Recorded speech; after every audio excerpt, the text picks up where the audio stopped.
శ్రీరాఘవం దశరథాత్మజ అప్రమేయం సీతాపతిం రఘుకులాన్వయ రత్నదీపం ఆజానుబాహుం అరవిందదళాయతాక్షో ఆజానుబాహుం అరవిందదళాయతాక్షో శ్రీరామం నిశాచర వినాశంకరం నమామి.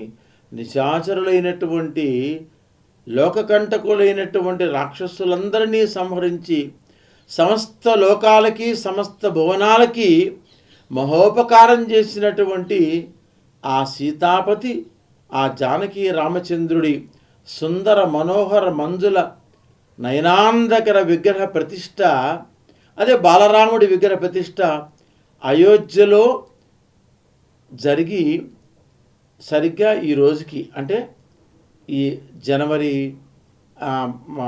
11వ తేదీకి సంవత్సరం పూర్తవుతున్న సందర్భంలో భారతీయుల, ముఖ్యంగా హిందువులందరి హృదయానందంలో సుప్రతిష్ఠుడైనటువంటి ఏకైక సార్వభౌముడు రఘుకులాన్వయ రత్నదీపుడైనటువంటి ఆ రామచంద్రమూర్తికి ప్రణమిల్లుతూ మనం సంక్రాంతి గురించి ముచ్చటించుకుంటున్నాం. రామచంద్రమూర్తి సీతమ్మని వివాహం ఆడిన తర్వాత అలాగా కళ్యాణోత్సవాలు శుభగడియలు ముగించుకొని మరి వారి తండ్రి గారు పినతల్లికి మాట ఇచ్చారని చెప్పి ఆ మాటను నిలబెడటానికి అయోధ్యాపురి దాడుతూ వెళుతూ ఉన్నాడు. అంతకు పూర్వమే ఆయన అంటే సంప్రదాయాలని, సద్భావాలని, సదాలోచనని, పెద్దవాళ్ళు చెప్పిన మాటలని, ఈ పండగలన్నీ కూడా ఎక్కడున్నా ఆచరించినటువంటి వాడు. అందుకని రామో విగ్రహవాన్ ధర్మ, కేవలం మాటల్లో కాదు, చేతల్లో కాదు, క్రియాత్మకంగా, గుణాత్మకంగా, నడక, నడత, భావం, ఆలోచన వీటన్నిటితో పాటుగా పూర్తిగా రూపమంతా కూడా ధర్మమూర్తితో అనేటువంటి వాడు రామో విగ్రహవాన్ ధర్మ. అందుకని ఆయన అడవుల్లో కూడా ఆయన అరణ్యవాసం చేస్తూ సీతమ్మని తీసుకొని లక్ష్మణ సమేతుడిగా వెళుతూ కూడా మరి సంక్రాంతి పర్వదినాన్ని, ఇటు భోగి, సంక్రాంతి, కనుమ, ముక్కనుమ, ఈ 4 పండుగలను కూడా అక్కడ ఉన్నటువంటి ఆదివాసీలతో, మహర్షులతో కలిసి జరుపుకున్నటువంటి వాడు రామచంద్రమూర్తి. అందుకనే రామచంద్రమూర్తి ప్రస్తావన కూడా చేస్తున్నాం. కృతయుగే నారసింహచ్చ త్రేతాయాం రఘునందన.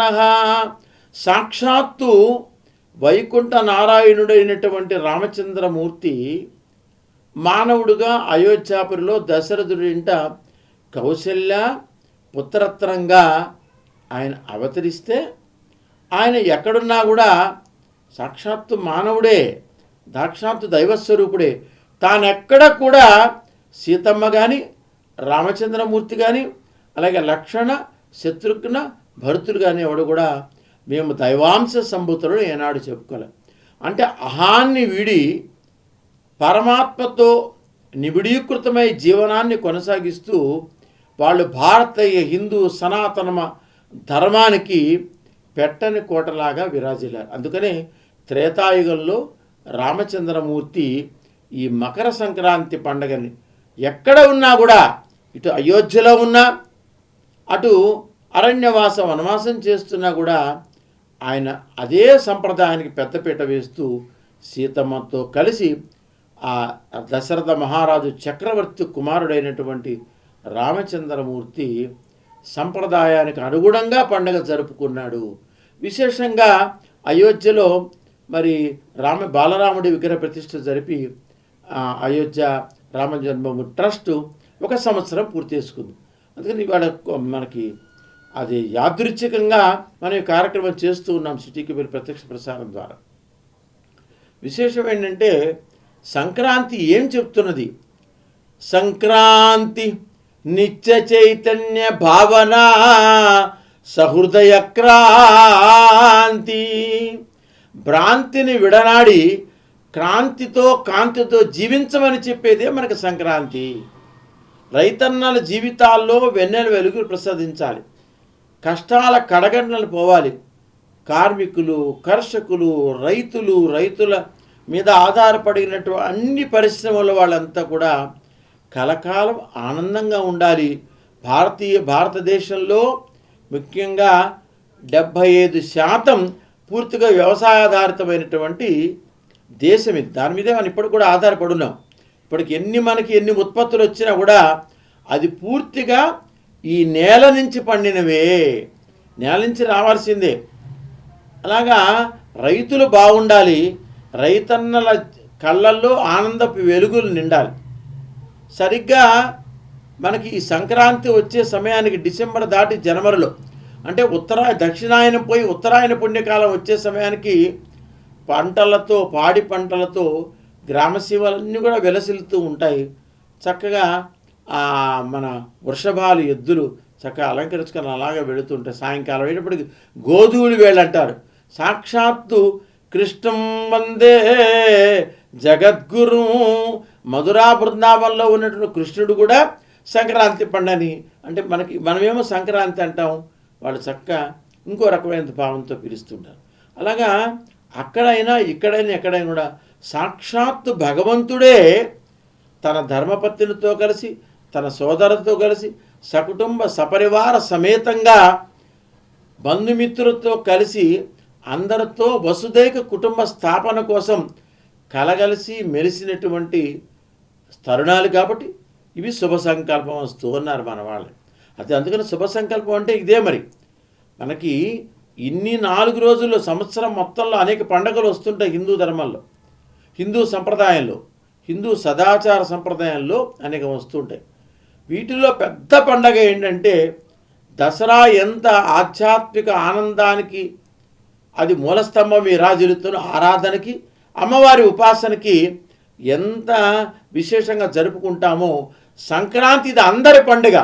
గ్రామంలో ఉన్నటువంటి వర్ణాలు, జాతులు, కులాలు అన్ని వాళ్ళు వీళ్ళని లేదు, అందరూ కలగలిసి భుజం కలుపుతూ ప్రేమతత్వంతో నిండి ముందడుగు వేసేటువంటి పండుగ. కాబట్టి సంక్రాంతి నిత్య చైతన్య భావన క్రాంతి అన్నారు దీన్ని. కాబట్టి ఈ సంక్రాంతి పర్వదినాన్ని మనం ఈ సంవత్సరం జనవరిలో మనం 14వ తారీఖున అంటే ఉత్తరాయణ పుణ్యకాలం మనకి మంగళవారం నాడు మధ్యాహ్నం 2:34 మనకి ఉత్తరాయణ పుణ్యకాలంలో సూర్యుడు మకర రాశిలో ప్రవేశిస్తున్నాడు. మకర సంక్రమణ జరుగుతున్నది. మనం మకర సంక్రాంతిలో ప్రవేశిస్తున్నాం.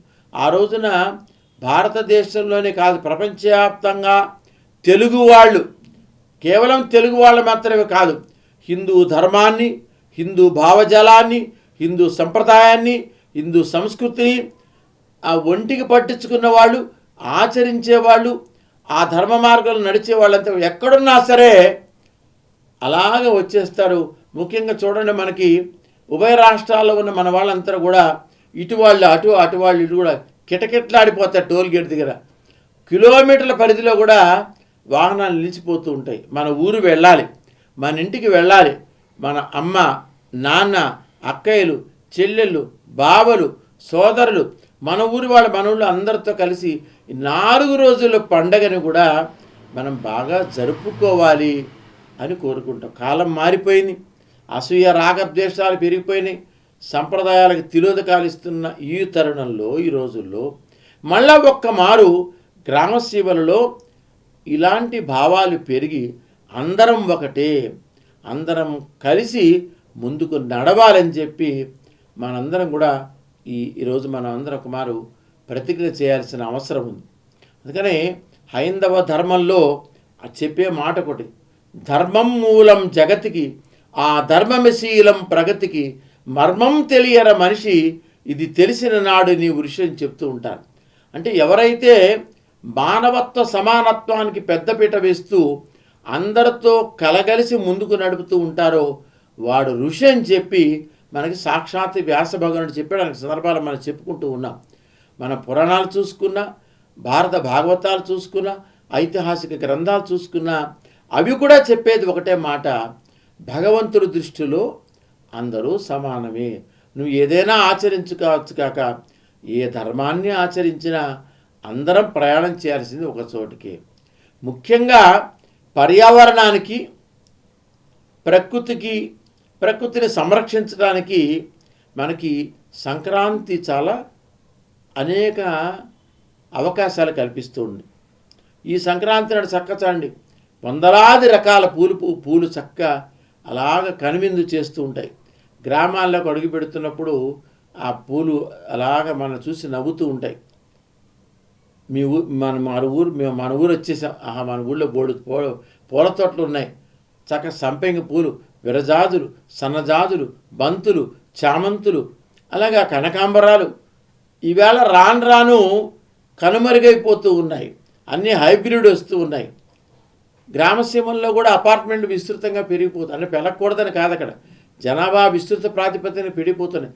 గ్రామసీమల ఔన్నత్యం రాను తగ్గిపోతున్నటువంటి తరుణంలో అందరం కూడా మరొకమారు పునరాలోచన చేసుకోవాలి. మన గ్రామాలు బాగుండాలి, గ్రామసీమలు అలాగ పచ్చగా కళకళలాడుతూ ఉండాలి. వాటితో పాటుగా గ్రామంలో ఉన్న అందరూ కూడా బాగుండాలి. రైతన్నల జీవితాలు ఆనందపు వెలుగులు ప్రసరింపాలంటే వాళ్ళకి పంటకి గిట్టుబాటు ధర కావాలి. సకాలంలో వారికి తాగునీరు, సాగునీరు అందించాల్సిన అవసరం ప్రభుత్వాలు కృషి చేస్తూనే ఉన్నాయి. అనేక ప్రకృతి వైపరీత్యాలు కూడా వస్తూ ఉన్నాయి. ప్రభుత్వాలు మనకి హెచ్చరికలు చేస్తున్నాయి. ఆ హెచ్చరికల నేపథ్యంలో మనం కూడా కొన్ని జాగ్రత్తలు వహిస్తూ ప్రకృతిని, పర్యావరణాన్ని పరీక్షించుకుంటూ కనుక ముందుకు జరుగుతున్నట్లయితే మంచి ఆరోగ్యం సిద్ధిస్తుంది. మంచి ఆరోగ్యం ఉంటే మంచి భావాలు ఉంటాయి. మంచి భావాలు ఉంటే మన వాళ్ళందరితో కలిసి ప్రయాణం చేసే అవకాశం. జీవన సాఫల్య సాధనకు ఈ సంక్రాంతి పెద్దపీట వేస్తున్నదని చెప్పడానికి ఇది ఒక నిదర్శనం. అందుకని ఈ సంక్రాంతి 4 రోజుల్లో మనం ఒక పక్క దేవతారాధన, భగవతారాధన, గురువుల సేవ, వీటితో పాటుగా ఇన్నేళ్లుగా మనతో కలిసి ఉన్నటువంటి అందరూ కూడా వాళ్ళందరికీ కాస్తంత కృతజ్ఞతగా పిండి వంటలతో ఇంటికి పిలిచి ఆతిథ్యం ఇవ్వటం, విందు భోజనాలు ఇవ్వటంతో పాటుగా మనకి వ్యవసాయంలో మెనుమిక్కిలు చాలా ఉపయోగపడేటువంటి అంటే ఆ పశువులకి మనం పూజ చేయాల్సిన అవసరం కూడా ఉంది. సాక్షాత్తు రామచంద్రమూర్తే పూజ చేశాడు. ఆయన ద్వాపరయుగంలో శ్రీకృష్ణ పరమాత్మ చేశాడు. మొన్నదాకా కలియుగంలోకి మానవులుగా ఉండి తర్వాత శిలై 7 కొండలపై విలసిల్లుతున్నట్టు వెంకటాచలపతి ఉన్నాడే. పద్మావతి దేవిని పరిణయవాడినప్పుడు మనకి నారాయణ వనంలో వివాహం జరిగింది. అక్కడ కూడా వాళ్ళు ఈ 4 రోజుల సంక్రాంతిని బ్రహ్మాండంగా జరుపుకున్నారు. అప్పుడు గోపూజ చేశారు, వృషభాలను చక్కగా అలంకరించారు, అశ్వాలకు పూజ చేశారు. అట్లాగే మనతో పాటుగా ఇన్నేళ్లుగా ఉన్నట్టు సమస్త పశు సంపదని కూడా వాళ్ళు ఇంత ఆహారం పెట్టారు. అవి బాగుంటే మనం బాగుంటాం. రైతన్నలతో కలగలిసి తిరిగారు. వాటితో పాటుగా మన ఇంట్లో అనేక పనులు చేసేటువంటి పనివాళ్ళు, ఇతర వాళ్ళు, అందరూ వాళ్ళు వీళ్ళు కాదు, గ్రామంలో ఉన్న ప్రతి ఒక్కరు కూడా మనవాళ్ళే అనేటువంటి ఆలోచనతో సాక్షాత్తు భగవంతుడే ఆది దంపతులు కూడా చివరికి వాళ్ళతో ప్రారంభిస్తే ఆది యుగంలో ఈవేళ ఉన్నటువంటి అందరూ కూడా ఆచరిస్తూనే ఉన్నారు. కాబట్టి సంక్రాంతి మనకి ఏం చెప్తున్నది? మంచి ఆరోగ్యాన్ని, ఐశ్వర్యాన్ని ఇస్తుంది. అంటే ఈ చలికాలంలో వచ్చింది బాగా. చలికాలంలో నీ కొన్ని జాగ్రత్తలు తీసుకోవాల్సిన అవసరం ఉంది. విపరీతమైనటువంటి కూలింగ్ ఎఫెక్ట్ ఇచ్చేటువంటి వాటికి జోలికి పోకుండా గోరువెచ్చగా నీళ్లు తాగుతూ మిరియాలు, లవంగాలు, ఏలకులు కషాయం వేసుకొని తాగుతూ ఉంటే మన డాక్టర్ దగ్గరికి వెళ్ళాల్సి పనిలే. ఆ కఫం అంతా కొట్టేస్తుంది. అది కూడా విస్తృతంగా చక్కగా బ్రహ్మాండంగా మనకి ప్రకృతి మనకు ప్రసాదిస్తుంది. అట్లాగే ఈ చలికాలంలోనే మనకి అనేక చల్లదనం కలిగించేటువంటి బీరకాయ, సొరకాయ ఇవన్నీ దొరుకుతాయి.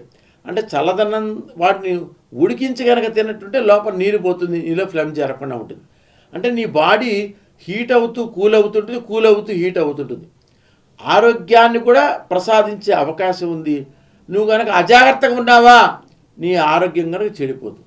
ఇలాగా ప్రకృతిలో మమేకమై జీవించడానికి ఈ సంక్రాంతి మనకి అనేక అవకాశాలు కలుగుతుంది. ప్రధానంగా మనము ఈ సంక్రాంతి ముందు రోజు మనం భోగి పండుగను జరుపుకునే రోజున మరి ఆ సాక్షాత్తు రంగనాథుడిపై 30+2 పాసురాలను ద్రవిడ భాషలో రచించి ఆండాళ్ళ తల్లి తనకు తాను సమర్పించుకుంది. సాక్షాత్తు రంగనాథుడిని మెప్పించి తనవాడిగా చేసుకుంది. మొదటి పుష్పమాల స్వామివారికి అర్పించడం జరిగింది. ఈవేళ కూడా తిరుమలలో కానీ శ్రీరంగంలో కానీ వైష్ణవ సంప్రదాయానికి అనుగుణంగా నడిచేటువంటి ఇటు పాంచరాత్రం కావచ్చు, వైఖానస్ కావచ్చు, అన్ని దేవాలయాలు విశ్వవ్యాప్తంగా, ముఖ్యంగా మన భారతదేశంలో విశ్వవ్యాప్తంగా అన్ని దేవాలయాల్లో మరి తెల్లవారుజాను సుప్రభాత సేవ ఇప్పుడు ఈ నెల రోజుల్లో కూడా ధనుర్మాస సేవతో ప్రారంభమవుతుంది. ఆండాళ్ళ తల్లి స్వయంగా గానం రచించి గానం చేసిన ఆ పాసురాలు దివ్య ప్రబంధ గ్రంథాలై ప్రతి ఇంటా ప్రతిధ్వనిస్తున్నాయి. అందుకని భగవద్ రామానుజులు అంటారు, సాక్షాత్ మహాలక్ష్మి స్వరూపిణి ఎవరంటే ఆండాళ్ళ తల్లి అన్నారు ఆయన. అలాగే అన్నమయ్య అంటే కూడా తన సంకీర్తనలో అమ్మవారిని కాసేపు మహాలక్ష్మి అన్నారు, కాబట్టి ఆండాళ్ళ తల్లి కూడా సంబోధిస్తున్నారు. అలాంటి ఆండాళ్ళ తల్లి గోదారంగనాథుల తిరుకళ్యాణ మహోత్సవం కూడా మనకి భోగి పండుగ నాడు జరుపుకుంటాం. ఇంకొక విశేషంగా ఏంటంటే మనకి భోగి నాడు ఈ కాలంలో ఎక్కువగా మనకి రేగిపళ్ళు ఎక్కువ దొరుకుతాయి. రేగిపళ్ళు మనకి ఎక్కువగా సి విటమిన్ ఇస్తుంటుంది. అంటే పురుగులు కూడా జాగ్రత్త చూసుకొని తినాలి మనం. ఆ రేగిపళ్ళని పసిబిడ్డలకు కనుక పోస్తే బాలారిష్ట దోషాలు నివారణ అవుతాయి. అందుకని సాక్షాత్ యశోదమ్మ 32 మాటలు దిష్టి తీసి సాయంకాలం భోగి రోజున కృష్ణయ్యకి, బాలకృష్ణుడికి ఆయనకి చక్కగా అలంకరించి అందరినీ పిలిచి భోగి పండుగ చేసిందిట. అలాగా భోగి పండుగతో ప్రారంభమైనటువంటి ఇది భోగి, సంక్రాంతి, కనుమ, ముక్కనుమ. ఈ 4 రోజు పండుగలు మనకి ఏమి చెప్తూ ఉన్నాయంటే, నువ్వు భారతీయ సనాతన హైందవ ధర్మంలో ఉన్నావు కాబట్టి ఈ ధర్మానికి నువ్వు ఆచరిస్తూ ముందు కనుక సాగినట్లయితే నువ్వు బాగుంటావు, నీ కుటుంబం బాగుంటుంది, నీ సంసారం బాగుంటుంది, నీతో పాటు పక్కవాళ్ళు బాగుంటారు, మీ బజార్లో వాళ్ళు ఉంటారు, మీ పేటలో వాళ్ళు బాగుంటారు, గ్రామంలో అందరూ బాగుంటారు. తద్వారా ఒక తరం, ఆ తరం ముందు తరం, తరతరాలు ఇలా కొనసాగుతూ ఉంటాయి. వసుదైక కుటుంబ స్థాపన జరుగుతుంది. తద్వారా విశ్వమంతా శాంతిమయం, కాంతిమయం, క్రాంతిమయం, చైతన్యమయం అవుతుందని చెప్పడానికే సంక్రాంతి పండుగను మనం జరుపుకుంటూ ఉన్నాం. ఇది సంక్రాంతి పండుగలోని ఔచిత్య సుందరమైన విషయాలు.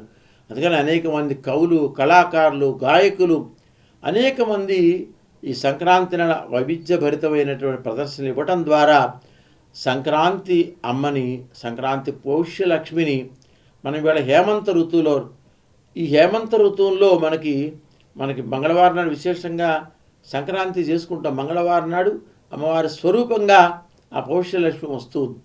మంగళవారం నాడు విశేషంగా మన అమ్మవారిని 3 రకాలుగా, ఏవేంటి, మహాలక్ష్మిగా, పార్వతీదేవిగా, దుర్గమ్మగా, కాత్యాయనిగా, చండిగా, చాముండిగా, పౌష్యలక్ష్మిగా మనం ఆరాధిస్తున్నాం. అట్లాగే సంతానం ఇస్తుంది, ఐశ్వర్యం ఇస్తుంది, జ్ఞానం ఇస్తుంది, పశువులు పాడి పంటతో విలసిల్లేటువంటి శక్తినిస్తుంది. మరొక్క మారు అందరు జ్ఞాపకం ఉంచుకోండి, మరలా తిరిగి గ్రామసీమలు కళకళలాడుతూ ఉండాలి. మనమంతా కూడా భారతీయులం. భారతీయ హైందవ సనాతన ధర్మం జాజ్జల్యమానంగా ప్రకాశించాలి. గ్రామసీమల్లో వెన్నెల వెలుగులు ప్రసరించాలంటే రైతులు బాగుండాలి. రైతుల జీవితాల్లో కళ్ళల్లో ఆనందపు వెలుగులు నిలపాలి. రైతులు గిట్టుబాటు ధర కావాలి. కర్షకులు, శ్రామికులు, కార్మికులు వాళ్ళంతా కూడా ఆనందంగా ఉండగలిగినప్పుడు అందరం కూడా బాగుంటాం. అందుకనే అమరావతి రాజధాని ప్రాంతంలో మరి మనం గౌరవ ముఖ్యమంత్రి వర్యులు, అట్లాగే మంత్రివర్గం వీళ్ళంతా కూడా అందరూ కలిసి కొత్త ధనాన్ని సంతరించడానికి ప్రయత్నం చేస్తున్న శుభతరంలో ఈ సంక్రాంతికి కొత్త కళ ఆపాదించబడుతుంది. ఈ ప్రాంతానికి పూర్వ వైభవం రావాలని, వస్తుందని అందరం ఆ దిశగా ప్రయాణం చేస్తామని కోరుకుంటూ, మరి కూరగాయల ధరలు ఆకాశానికి అంటుతూ ఉన్నాయి. ఈ ధరలు కూడా తగ్గించాల్సిన అవసరం ఉంది. అంటే గ్రామీణ ప్రాంతం నుంచి వచ్చేటువంటి కూరగాయలు కానీ, పళ్ళు కానీ, ఇతరత్రా కూడా సామాన్య మానవుడి, సగటు మానవుడికి, మధ్యతరగతి కుటుంబాలకి అందరికీ అందుబాటులో ఉండగలగాలి. అది కూడా ప్రకృతే మనకి ఇస్తూ ఉంది. ప్రకృతిని, పర్యావరణాన్ని పరీక్షించినంత కాలం డేంజరస్కి వెళ్ళదు జీవితం. అలా కాకుండా కనుక డిస్టర్బ్డ్ చేసావా పోయి హాస్పిటల్ అడ్మిట్ అవ్వటమే. ఈ పరిస్థితి రాకుండా చూసుకోవాలంటే మనల్ని మనం కంట్రోల్ చేసుకోవాలి. భగవతారాధన, సాధన, ఉపాసన ఆరోగ్యంతో సమ్మిళితమై ఉన్నాయి కాబట్టి మీరు ఆరోగ్యాన్ని కాపాడుకోండి. మరొకమారు ప్రకృతిని, పర్యావరణాన్ని పరీక్షించుకోండి. సంక్రాంతి నాడు ఈ 4 రోజులు, కేవలం 4 రోజులు, సంవత్సరం ఈ 4 రోజులైనా కలిసి ఉంటే మళ్ళా జీవితాల్లో ముందుకు వెళతామనే భావన కలిగించాలని పెద్దలు ఆచరించారు, ఋషులు. మనమందరం కూడా ఆచరిద్దాం. 4 రోజులే కాదు, 360 రోజులు ఈ ప్రాణం ఉన్నంత కాలం అందరం కలగలిసి ప్రయాణం చేద్దాం. ప్రతినిత్యం నిత్య చైతన్య సంక్రాంతికి ప్రతి ఇల్లు కావాలని కోరుకుంటూ ఓం నమో వెంకటేశాయ గోవింద. సిటీకి ప్రేక్షకులు, వీక్షకులకి, యాజమాన్యానికి ఈ భోగి, సంక్రాంతి, కనుమ, ముక్కనుమ జయం కలిగించుకాక. తెలుగు ప్రజలందరూ ఎక్కడున్నా కూడా, భారతీయులందరికీ, విశ్వవ్యాప్తంగా ఉన్న ప్రజలందరికీ కూడా అందరికి కూడా శుభం కలుగాక. కళ్యాణమస్తు. ఓం నమో వెంకటేశాయ గోవింద.